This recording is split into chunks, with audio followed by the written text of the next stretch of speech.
So today's lecture is going to be on scholars on nations and nationalism. And for some of you, this is sort of new, these archaic looking characters that you see on the screen here and what their connection is to Assyrianism. But a lot of them will help us understand the underpinnings, the development, the growth of Assyrian nationalism.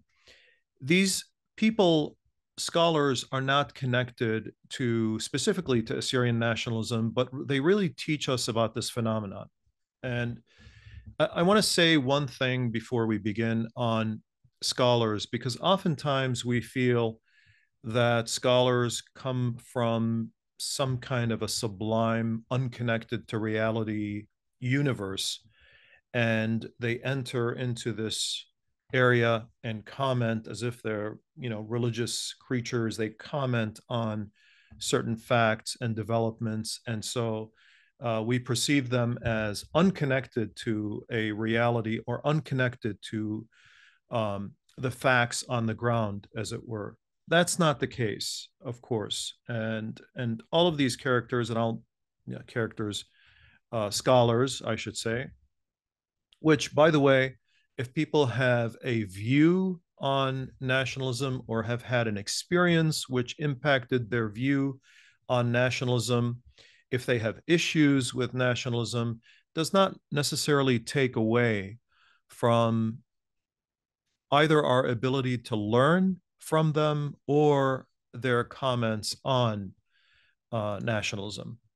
So we shouldn't automatically dismiss someone who maybe may have a motive as to why he or she views the development of nationalism or a particular nationalism, say Assyrianism, a certain way.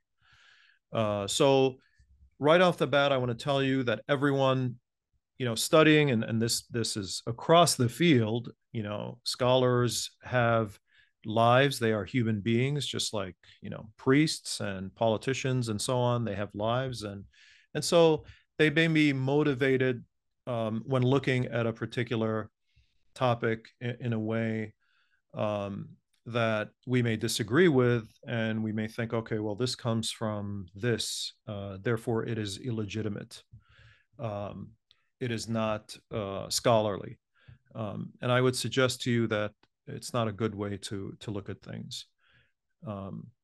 Because, and one more comment on this, because oftentimes I've heard, a number of these scholars say things like, a nationalist cannot really study nationalism. It's impossible.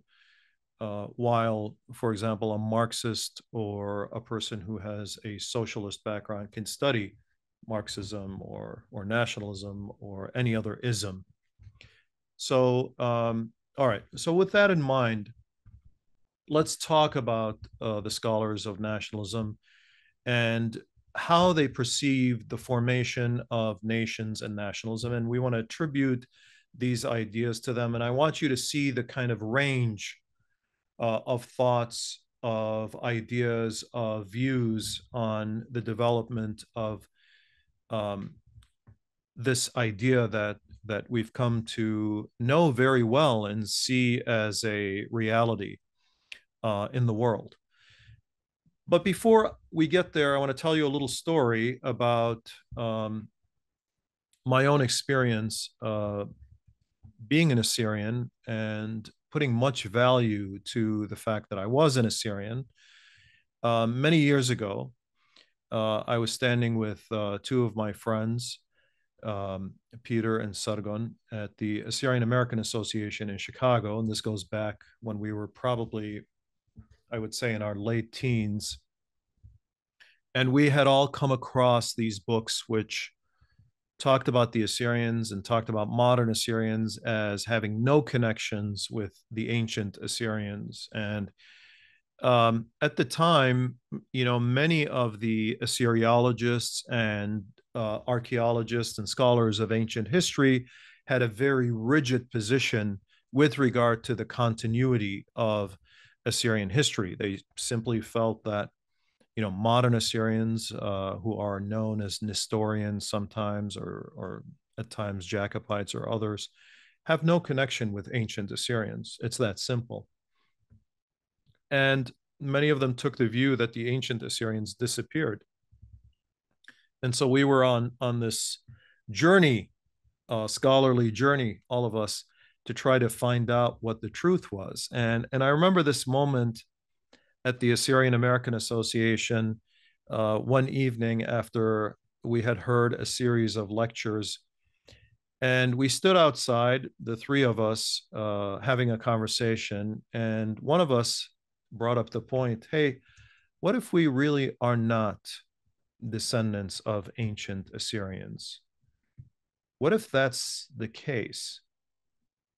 And we all kind of looked at each other and froze for a few minutes, thinking, what if that is the case? Well, what do we do? Do we really want to live in a world where we had been lied to, in effect, by our parents and our grandparents, And so I always think back to that moment when studying the history of nationalism and looking at scholars, looking at different nations. And so I think keep that little funny story in mind as we probe um, the history of nations and the way scholars study nations.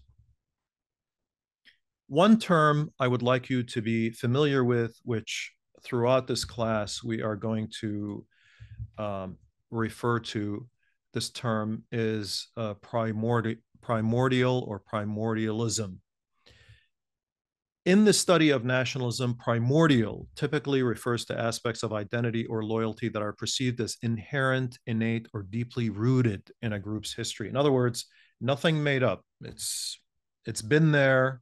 It has always been there. It's something that existed in time, or if it came about at a certain time, it was so long ago that we use this phrase that it existed in the mists of the past. We can't really see its origin. And it suggests that certain bonds of nationhood or belonging are fundamental and pre existing, often preceding modern political boundaries or institutions. This could include factors like ethnicity, language, lishana, religion, todita or dina, or shared historical experience that are believed to have shaped the collective consciousness of a people over time. Keep that in mind as we study, especially when we come to the study of the development of Assyrianism among the Assyrian people. In essence, it implies a sense of primacy and a permanence to these foundational elements of national identity. So it was in the past and it always has been. And many people imagine, for example, Assyrian ethnicity or Arab ethnicity or Jewish ethnicity this way. And we will look at an example of a great Jewish scholar who's looking at Jewish history and Zionist history, for example. We will, at the end, come back to this point. What is primordial and what is not primordial? So on the other extreme, you have these people who believe that, ethnicity, nationality, language, all of these things, factors that put together a nation, that form, if you will, pillars of a nation. On the other extreme are the modernists. Modernism views nationalism as a relatively recent and socially constructed phenomenon rather than something inherently innate. When someone found out that I was going to be teaching this course, they asked me, well, when was Assyrian nationalism invented, or when did it start? When did it come about? And I asked her if she had like an hour for me to explain. And she said, no, I just wanted like a quick answer. And of course, you can't answer it quickly because there are various theories as to, when the formation of what we call a nation has come about. And according to the modernists, it's not something that had always existed in the past. It's something that really came about through various factors. And we're going to look at certain scholars who believe that this is really something constructed. Okay. This perspective emphasizes the role of political, economic, and social forces in shaping nationalist sentiments. So these scholars will say certain things happened, certain things came together, there were various developments over time. And that's how these people who call themselves a nation, became this nation and became nationalistic in effect. Proponents of modernism argue that nationalism arises as a response to specific historical circumstances, such as the rise of modern nation states, industrialization.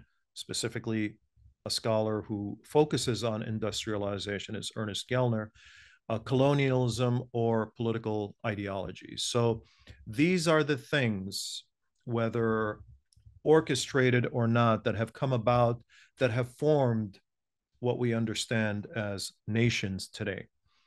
In contrast to what primordialism believes, which is it was there, it was always there, modernism suggests that national identities are dynamic, contingent, and subject to change over time.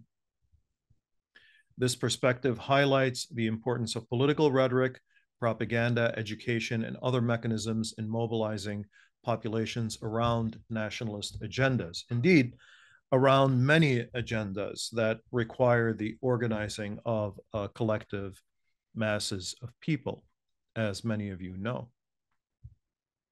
So, who are those that studied nations and nationalism? Is this something that existed in the past? And we may say, well, I mean, I know Herodotus, the history of the histories, of the world, of various nations. He refers to Persians and Greeks and so on and so forth. But really, what we are looking at here is not a simple reference to a nation. We are going to go back in this class, by the way, and look at ancient history, specifically ancient Assyrian history, medieval Assyrian history, and even modern Assyrian history, to study specifically these subjects. But here we want to look at who really looked at nations and what did they think about them. And foremost among those who really studied what the nation and what nationalism was someone in the heart of Europe and in Germany specifically. And that's Johann Gottfried Herder. And he was known as a romantic philosopher and poet.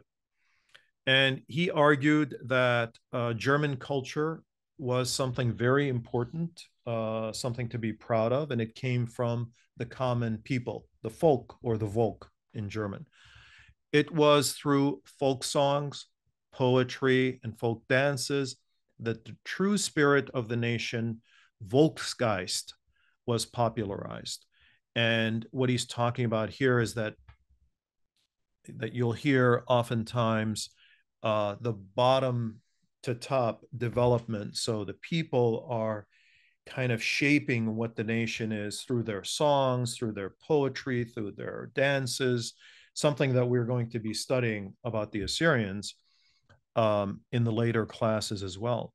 Nations are products of nature, but states are ephemeral and artificial. See the distinction that Herder puts here, something that Herodotus certainly did not give us.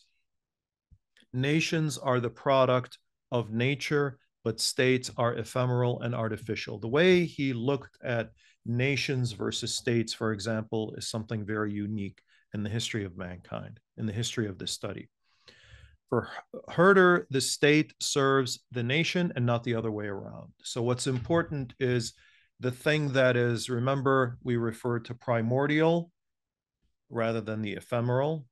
He refers to nations as primordial, something that existed in time, something that did not come about because of various factors, but that existed in nature in reality, not simply perceived or imagined. Whereas the state is an artificial construct of people. So people put together a state but people do not put together a nation. A nation somehow came to existence in a rather primordial way. Now, Herder has taken a lot of hits because, as many of you know, nationalism is often perceived as something undesirable, as something dangerous, as something violent. Um, and oftentimes, Herder is linked with the development of Nazi philosophy, which we will touch on in the future classes. But in various reviews of people who are very careful to look at, and one of them is Dominic Egel, who has written a book on Herder.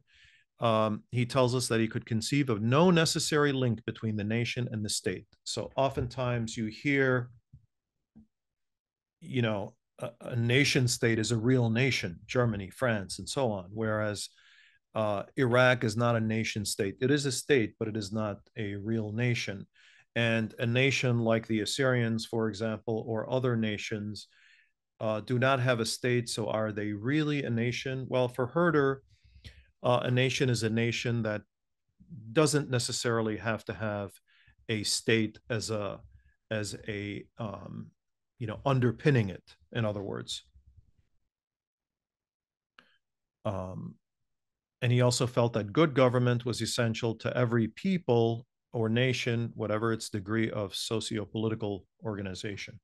So he felt that the state had a purpose, had a goal to serve the people, to serve the nation, and that this was an instrumental thing. But was it necessary? No. And is the state a recent creation? Yes, obviously, he traced that to a certain period of time, as he can trace empires, for example, and states.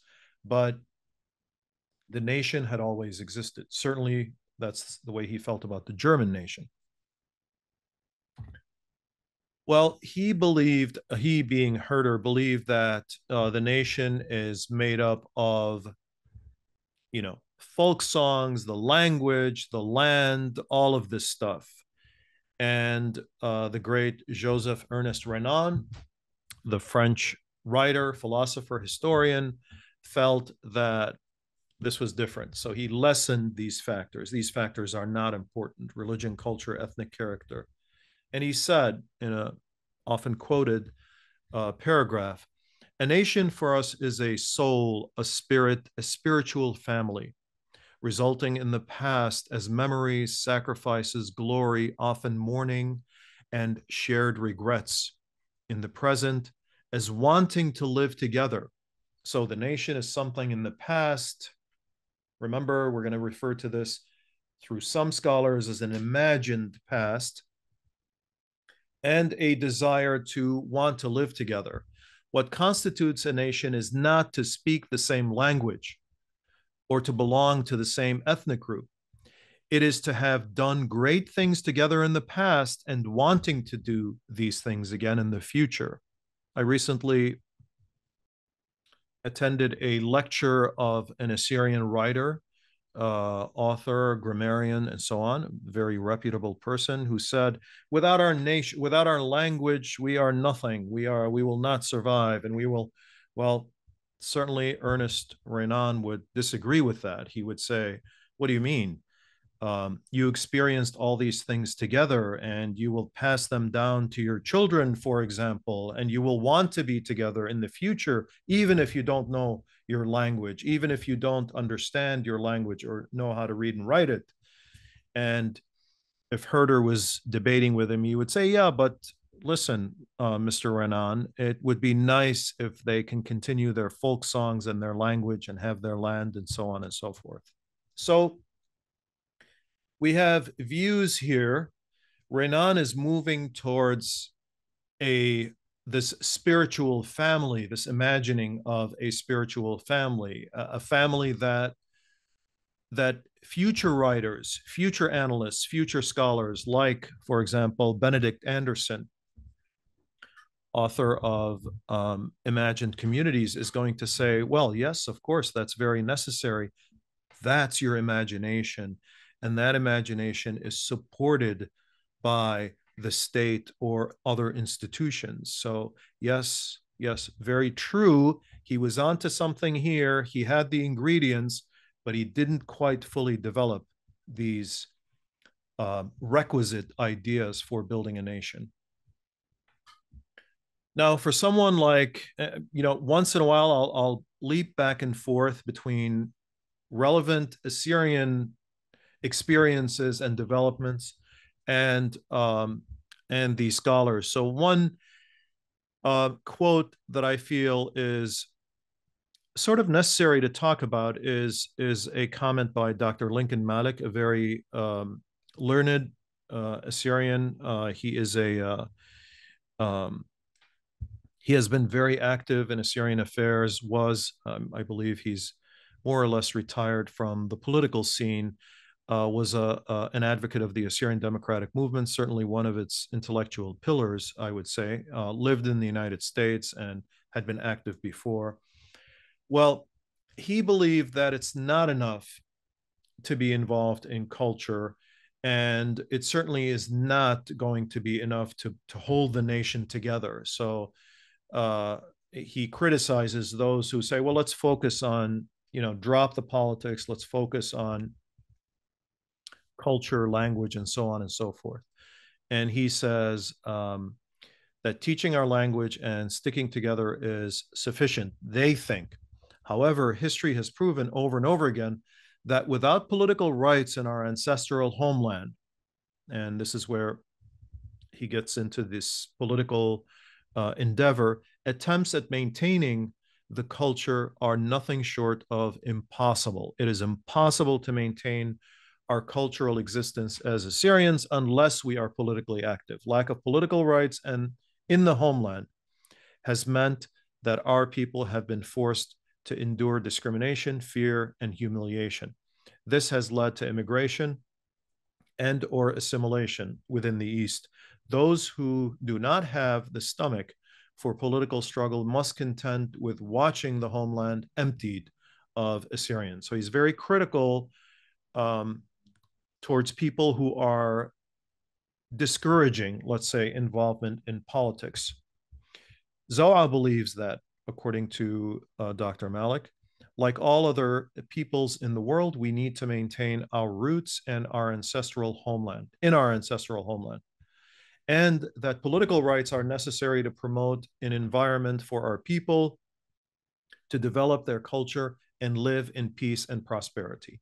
And there are many people who joined Dr. Lincoln Malik, and this was written long ago, okay, over 30 years ago. But many people agree about the links to the land.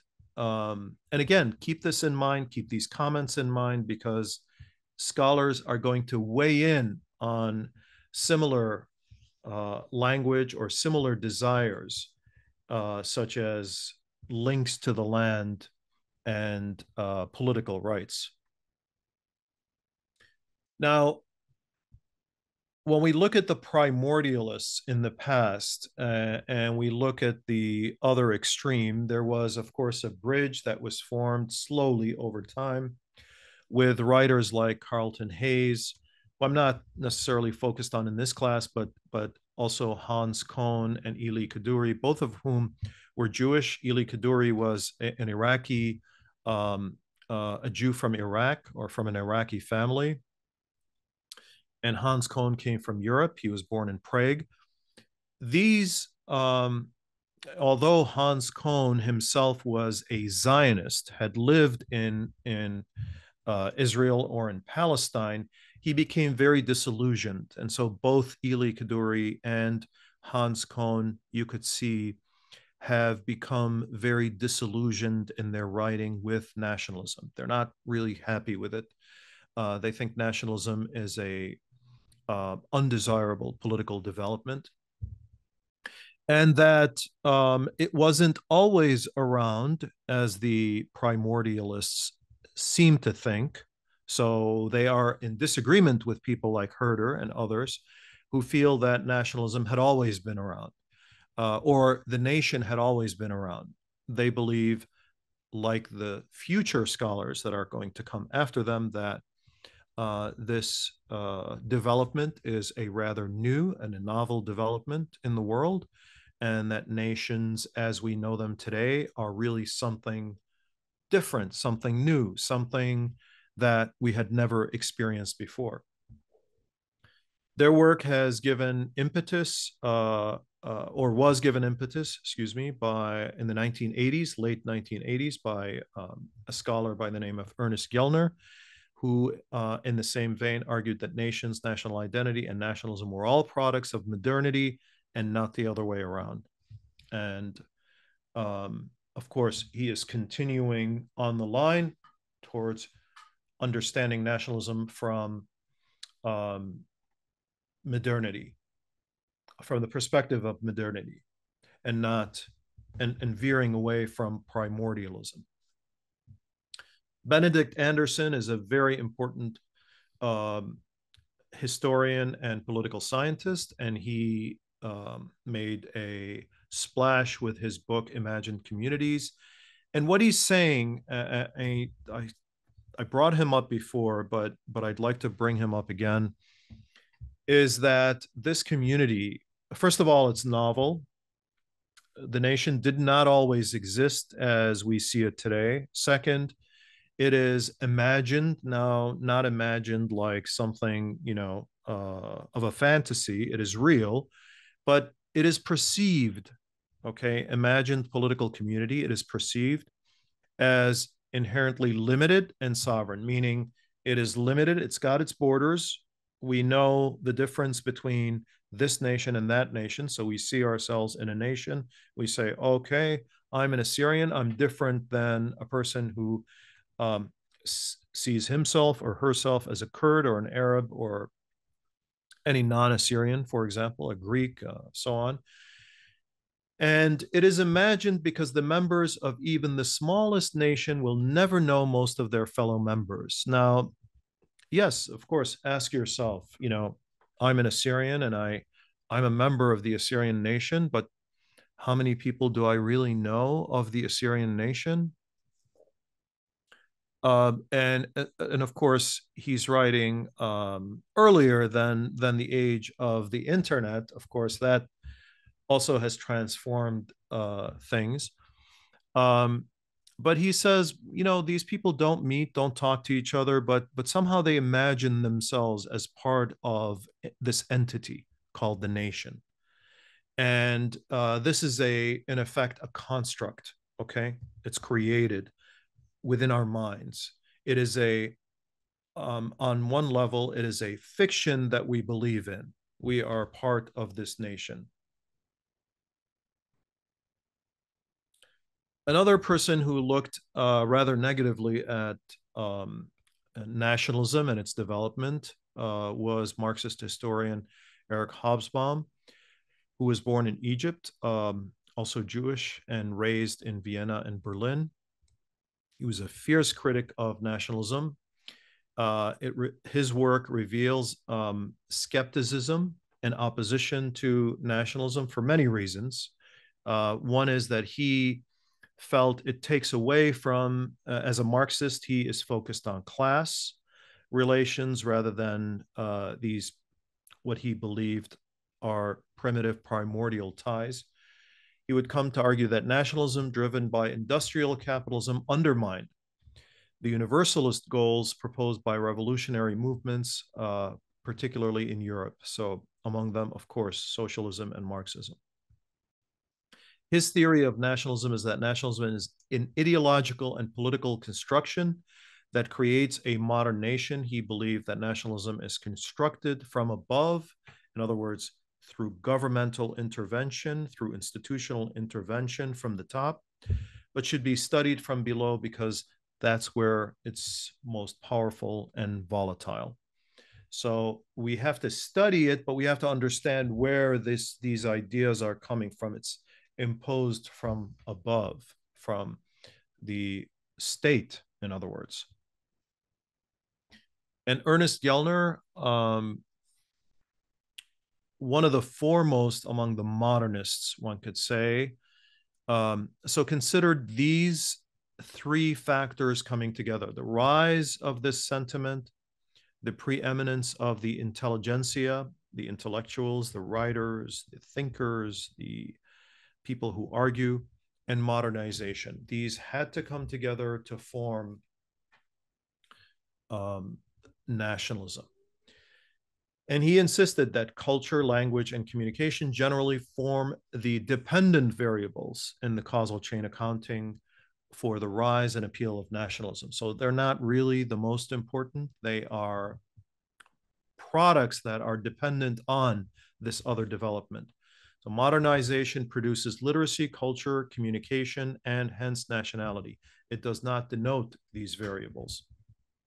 Modernization, according to Gellner, is a tidal wave sweeping out from the West across the globe and bringing with it train, industry, science, and their social and political consequences. So, according to um, according to Ernest Gellner, the changes that were brought about by what we call modernization, industrialization, and so forth, all of this stuff that changed society, are the reasons that we have nationalism today.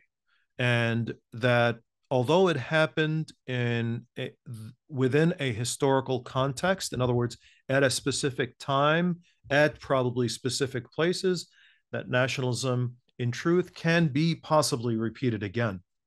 So I had done my master's thesis on Ernest Gellner's theory and tested it against the development of Assyrian nationalism, which I'll talk about further in another class, and found that certainly Ernest Gellner had something to say about the development of Assyrianism or Assyrian nationalism, specifically in the area of Urmia, which became kind of the font or the source of nationalistic thinking for the Assyrians.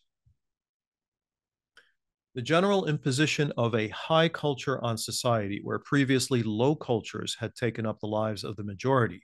And I'm going to comment on this, and this is very important. Bear with me, please. I know it may seem archaic and weird and a jargon that only social scientists use, but this is very important to understand and important to keep in mind when we study the development of Assyrian nationalism and also look at and listen to, which is going to be much more exciting than this discussion, Assyrian songs, Assyrian poetry, understanding Assyrian thinking, and so on. So the imposition of a high culture on society where previously low cultures had taken up the lives of the majority, tribal cultures, for example, and in some cases, the totality of the population. It means the general diffusion of a school mediated, academy supervised idiom codified in the requirements of a reasonably precise bureaucratic and technological communication. So spreading forth these ideas of the nation and allowing the previous cultures, which perhaps had segmented a society or divided a society or alienated certain parts of a society, to be now taking over. This high culture is being created and teaching people that, for example, in the case of the Assyrians, Assyrianism is the right way to think, not tribalistic thinking um, or being focused on denominations, for example, Chaldean, Syriac Orthodox, Church of the East, and so on. It is the establishment of an anonymous, impersonal society with mutually sustainable, atomized individuals held together above all by a shared culture of this kind in place of the previous complex structure of local groups. In other words, more natural, perhaps, cultures that existed in the past, sustained by folk cultures reproduced locally and idiosyncratically by the microgroups themselves. So there is this thinking on the part of Ernest Gellner that nationalism, like Hobsbawm and others, is superimposing on some things that may have existed that weren't sort of overall nationalist that you cannot construe as a nation, that weren't uniform, that weren't agreed upon by this high culture or this elite culture, you could say. And so these cultures existed before. They were different. They were made more uniform. And this is a discussion and an argument that we also have with, for example, the different Assyrian dialects, like how uniform should the Assyrian language be versus should it really continue on this way where certain Assyrians speak a certain way, they speak this dialect and that dialect. Well, is that proper? Is that beautiful, perhaps? It's a little bit of what Ernest Gellner is talking about here.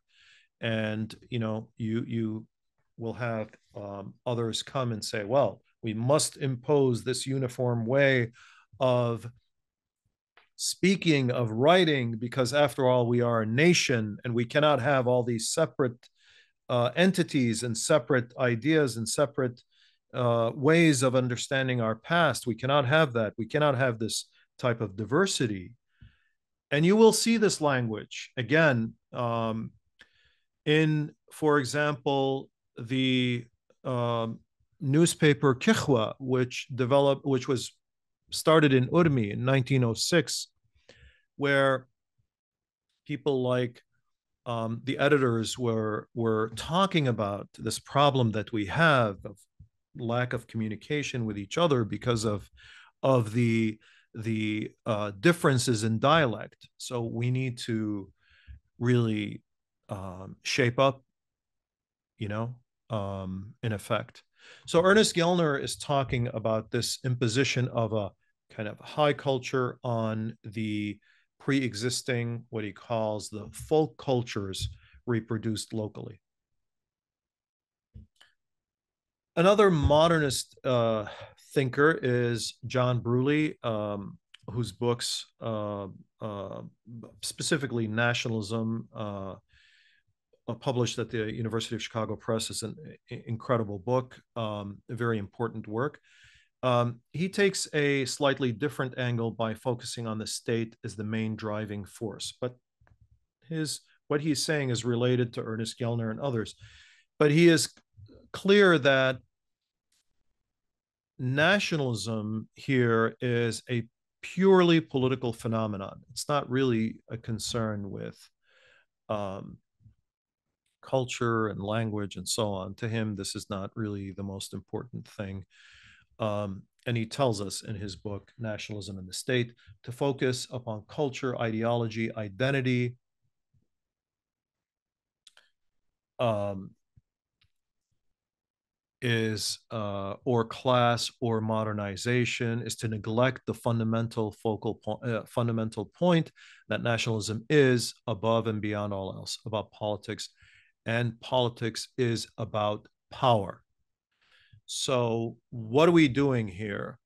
John Bruley asks. I'll tell you what we're doing, he will say.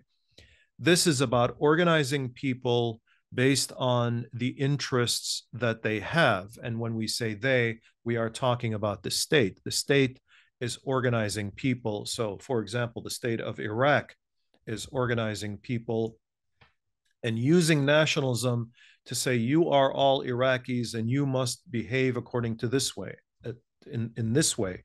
Or Arab nationalists thinking, you are all Arabs, you are speaking the Arabic language, you must conform to this or that ideology. Or you are, and we get a little more complicated because sometimes religion can play a factor in bringing people together or to divide people together. For example, in Zionism, all people of a certain religion should associate. They are forming into a nation. And so they should associate with each other. And for purposes of maintaining our power, we need to stick together. So politics is about power. So John Bruley's definition is fairly simple. There exists a nation. I'm not worried about how it came to be. The interests and values of such nation take priority over the values and interests or other values and interests. Nation must be as independent as possible. Political sovereignty. Again, the state. Who brings you political sovereignty? It's the state, the most powerful institution. Why? Obviously, it has budgetary power, it has financial power, it has military power, okay, and it has the power to educate.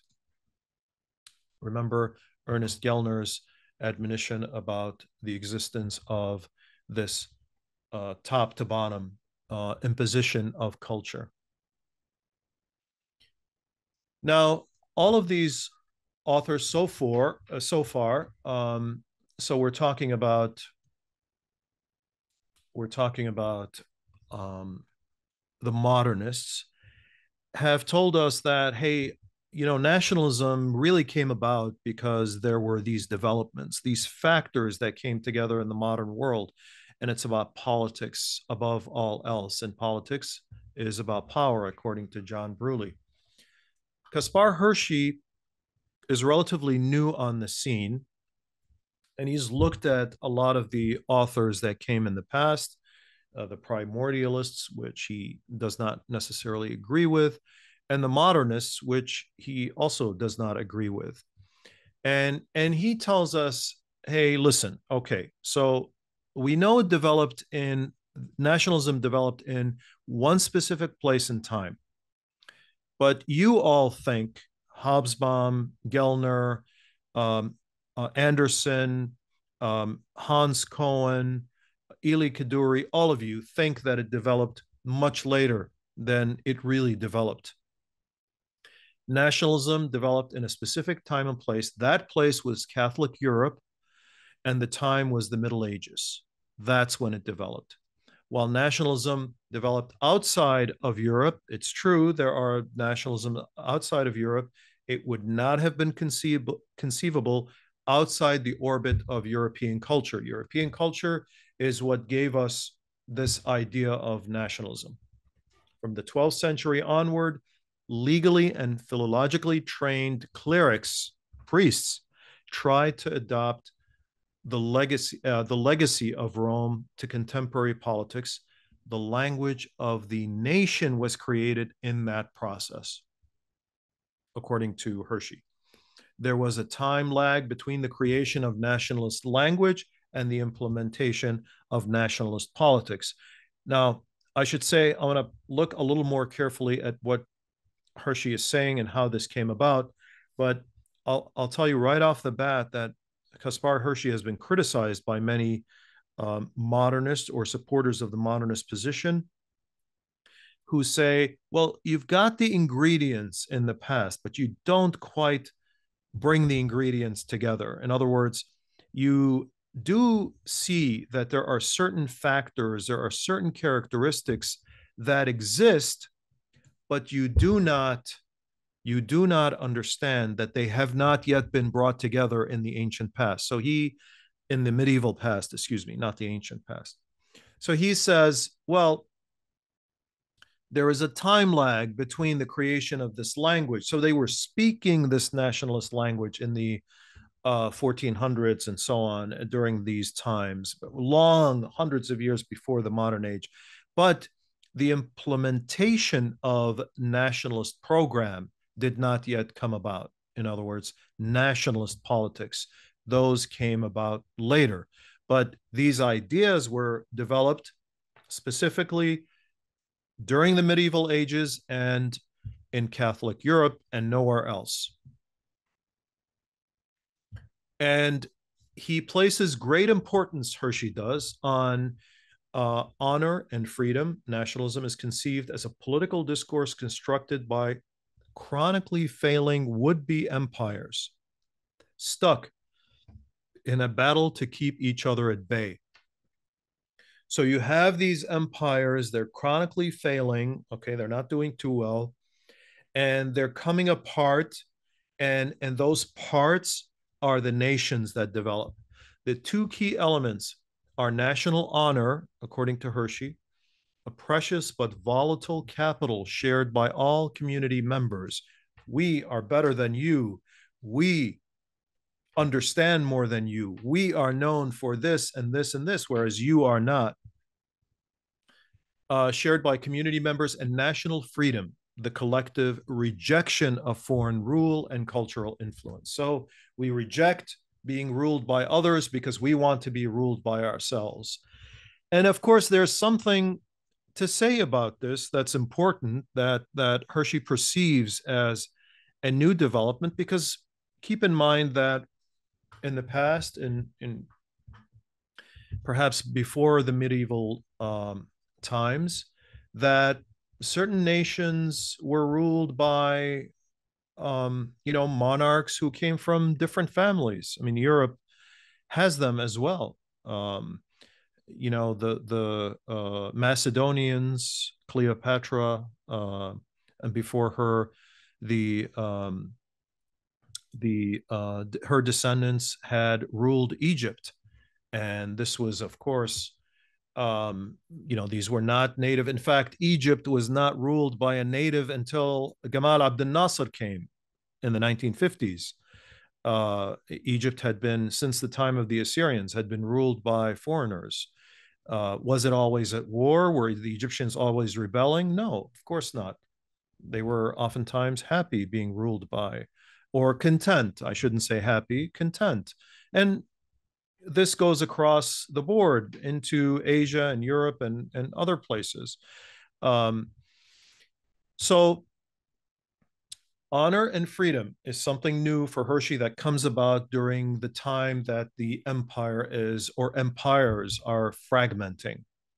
And he tells us that the nation can be understood as an abstract community formed by a multipolar and equal relationship to other communities of the same category. So you develop your nation, you understand your nation, you comprehend your nation, you support your nation when you see others.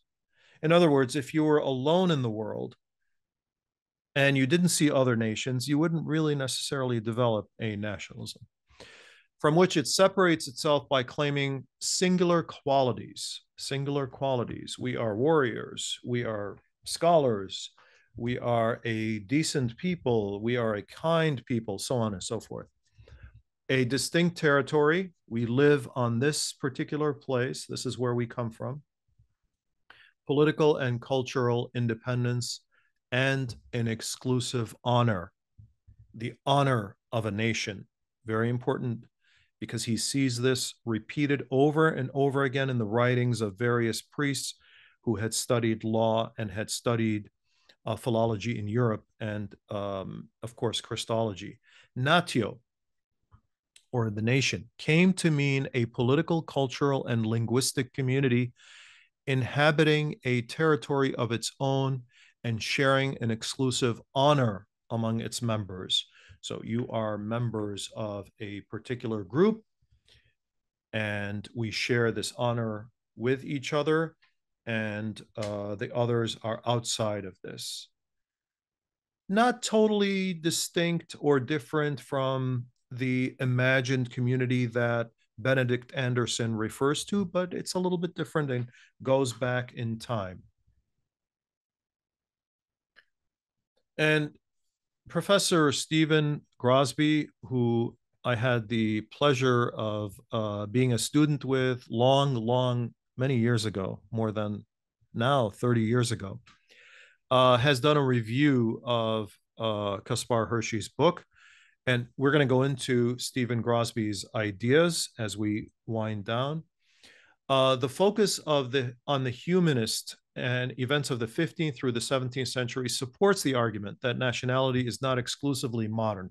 So Stephen Grosby agrees with, Stephen Grosby is a philosopher and also a historian, agrees with Hershey that the nation is not a modern phenomenon, unlike the scholars that we looked at before, whose ideas we looked at before.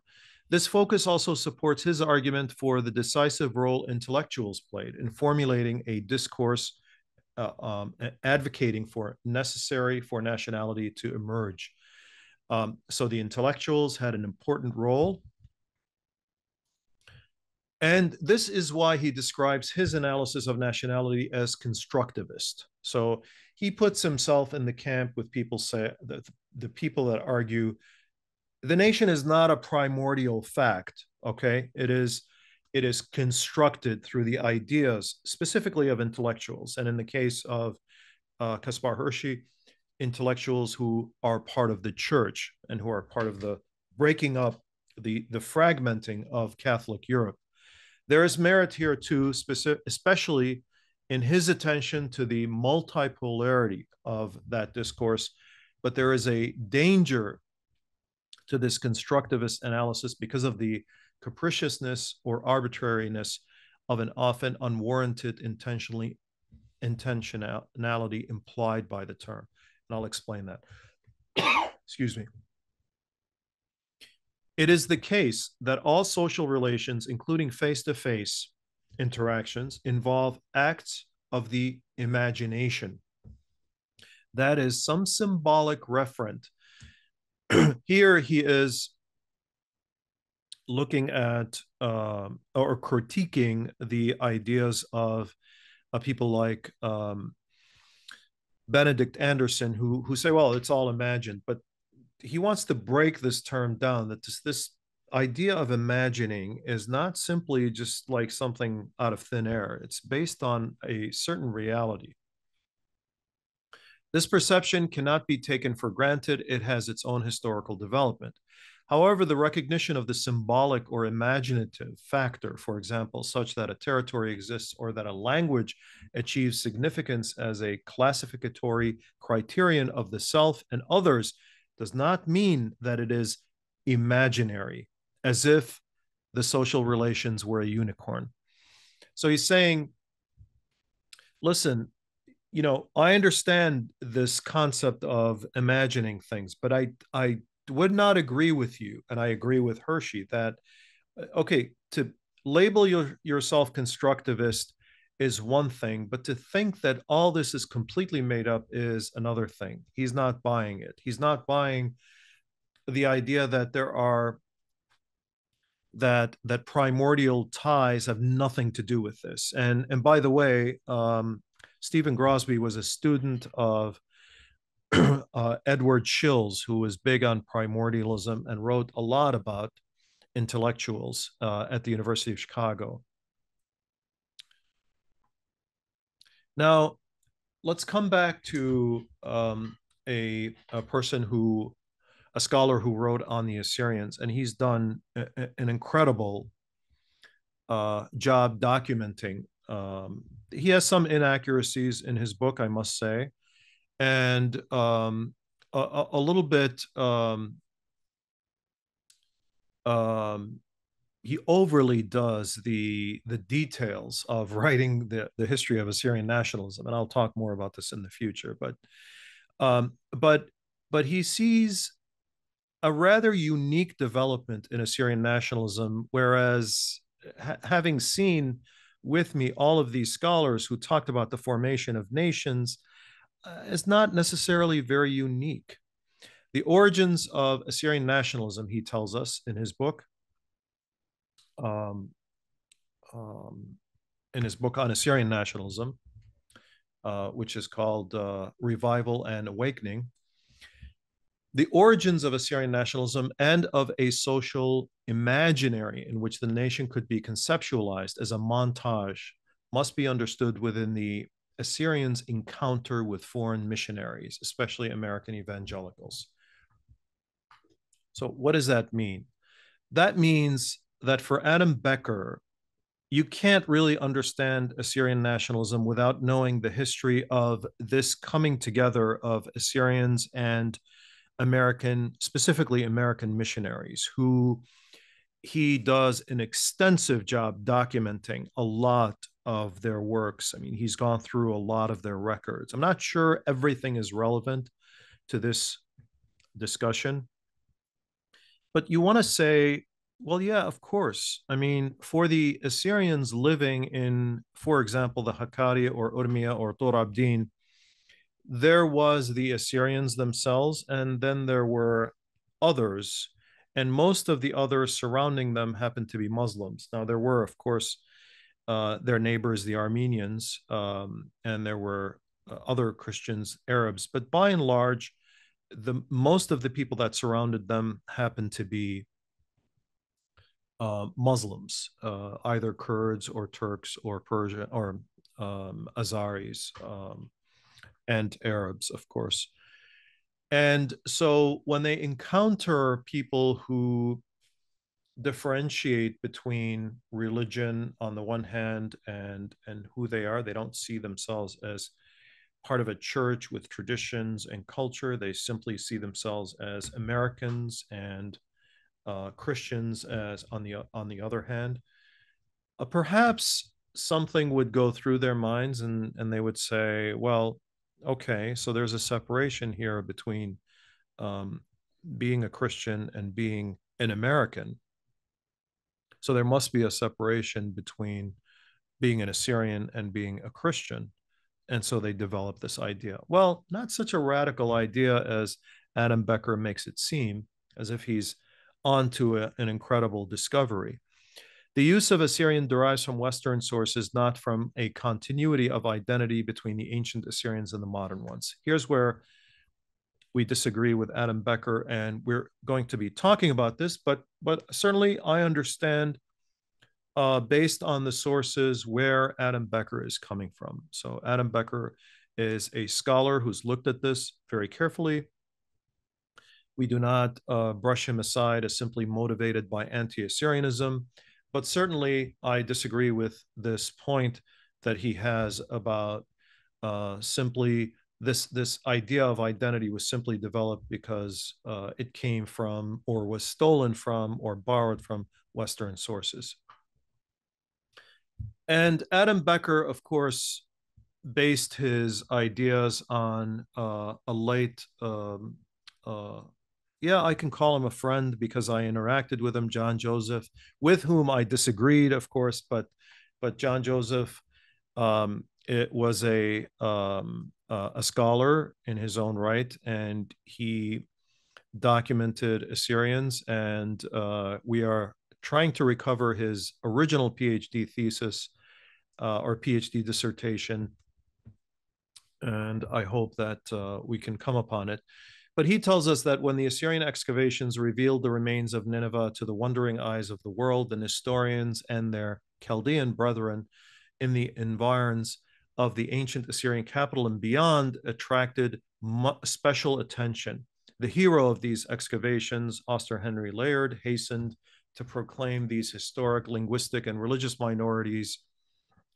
Note the expression historic, linguistic, and religious minorities. For John Joseph, John Joseph was very sympathetic to Arab nationalism.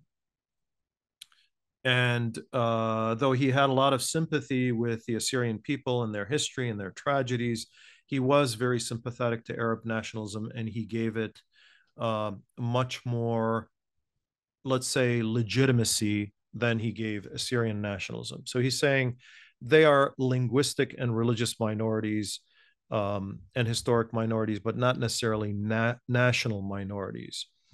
To be, quote, as much the remains of Nineveh and Assyria as the rude heaps and ruined palaces. This according to the British. In the midst of this excitement, according to Auster and Henry Layard, excuse me, in the midst of this excitement, J.P. Fletcher wrote that, quote, the Chaldeans and the Nestorians are the only surviving human memorial of Assyria and Babylonia. So John Joseph, in effect, mocks this idea that the ancient Assyrians were the modern Assyrians are a continuity, a long line of continuous existence related to the ancient Assyrians. Again, we are going to go over Assyrian history, and we're going to read it very carefully, and we are going to see that this idea that John Joseph and Adam Becker carry with them and espouse and spread, not necessarily based on actual facts in history and the actual record in history. So I want to say a couple of more things, a couple of more scholars here, real quick. Azargat is like Grosby, disagreeing with the modernist and saying that, hey, you guys got it wrong. You think this is a European development, but actually, in the development of ethnicities and nations is something much older than you think, and there are the Assyrians in the past, and so on and so forth, and the Greeks and the Persians, and they developed a nationalism. And we'll look carefully by using historical facts whether Azargat and others like him are correct, in fact, when looking at nationalism and the formation of nations. And now, one who sort of agrees with Azargat, although Azargat is a little more, I would say, extreme in his view in terms of time about nationalism, is Stephen Grosby. Stephen Grosby feels that the problem of nationalism is the tendency of humans to separate themselves from one another into those distinct societies that we call nations. Nation is a social relation, the importance of territory, motherland, fatherland, homeland to nations, and nationalism is a factor. The appearance of the nation in history is not novel. So he is agreeing with Azargat in this regard. He takes a strong stance against the argument that the formation of nations is historically novel. He acknowledges the importance of relationships between modern nations and the relatively recent developments of democratic conceptions of political participation. So he says, yes, I got it. People put together the nation, they form the nation, but it's not a novel idea. And he looks at certain nations. I'll kind of go through this quickly and we'll look at it more carefully in the future. He looks at Sri Lanka, 161 BC. He looks at ancient Israel between or before 586 BC. He looks at Japan, late 17th to the 9th centuries in the Common Era or AD. And he looks at medieval Poland. And he says that these nations really formed long ago. And so we need to give credence to this slightly primordial idea of these nations. He's heavily criticized by many of the scholars, particularly those who advocate modernism. And they criticize him for not knowing his history. And now, one to kind of come around, because Stephen Grosby does talk about a very complex relationship between nationalism and religion. He himself being Jewish as well. Shlomo Sand, who wrote his book, The Invention of the Jewish People in Hebrew first, was heavily criticized for it. Really, essentially says that the Jewish people were basically the Jewish people we know today were converts to Judaism, which came out of Judea but spread as a religion. And at some point, it closed its doors, and that's when Zionism developed. So he says, before Judaism turned inward, it continued its efforts as proselytization in the still virgin lands that had yet to experience the spread of monotheism. And one of these nations that we're going to talk about is the Assyrian state of Hadyab in the area, the time of 100 BC or so. From the Arabian Peninsula to the lands of the Slavs, the Caucasus and the steppes between the Volga and the Don rivers, the areas around the destroyed and then rebuilt Carthage, the pre-Muslim Iberian Peninsula, Judaism continued to gain believers, thus securing its impressive presence in history. And this is something that not many people know. It's that Judaism was essentially a missionary religion. It's proselytized before. In the center of the Arabian Peninsula, Judaism preaching had led to the astonishing conversion of an entire kingdom in the south. So that's Himyar, which is near Ethiopia in the tip of the Arabian Peninsula, and he discusses the history of this land and these people being converts to Judaism, certainly not people from the Levantine. And by the way, you know, people like Shlomo Sand are essentially modernists, and they're unapologetically constructivist in their ideas, in their views of history, and and he's become a very controversial figure. But I think it's very important to understand what his views are, his views that underpin, and possibly he's also motivated, of course, by a political position, namely that he's critical of Zionism and Israel. But his views are not much different when it comes to modernist thinking, like Gellner and Benedict Anderson and Hobsbawm and others, when they talk about, for example, top to bottom um, advocacy on the part of the elites towards others. So very important to keep in mind, and keep this in mind as we study Assyrians and we study the interaction of religion and culture among Assyrians. And so at this point, I will stop.